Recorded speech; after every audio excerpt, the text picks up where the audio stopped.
Айдарбековтер әулетінде ұлана сыр той. Қайрат Нұртастың отбасы Аянның қызының тұсау кесерін жасады. Бір қызығы бұл айтулы салтанат әкелері Нұртастың туған күнімен тұспа-тұс келген.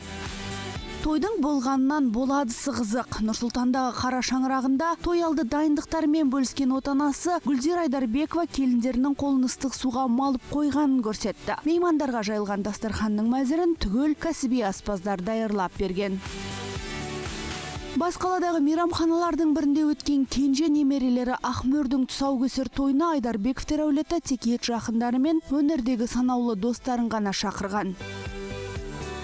Таяуда бұл әулетте тағы бір аламан той болатын сынды. Бұл жолы шаңырақтарына келін түсуі мүмкін. Себебі Жұлдыз Әбдікәрімова кенже қайнысы заңғардың жүрегін жаулаған арудың барын айтып қалды. Жібекке повезло.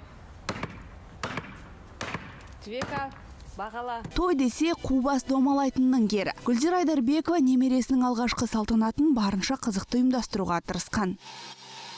Негізі продюсер ханым 5 немересі десе жанын қиюға да әзір. Соған сай әрқайсының шамшырағын жағуға барын салады. Қайрат Нұртас пен Жұлдыз Әбдікәрімованың ұл қызын сахна төріне шығарып, өнерге баулып жатқанын білеміз. Алауды тіпті Гүлнұр Мамасарипова таспалаған телехикаяға да түсіріп үлгерді. Сатып алдыңыздар ма деп өте күлкілі.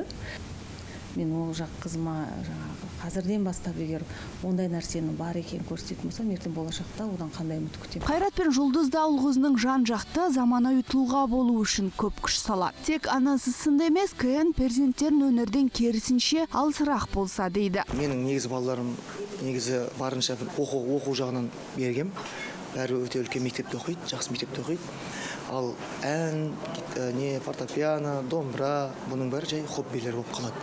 Мен негізі айтсам өзімнің кішкентайларымды, өзімнің отбасымды өнерге негізі бергім жоқ. Дегенмен Қайраттың ұл қызын сахнаға өзімен бірге алып шыққан кездері де болғаны мәлім.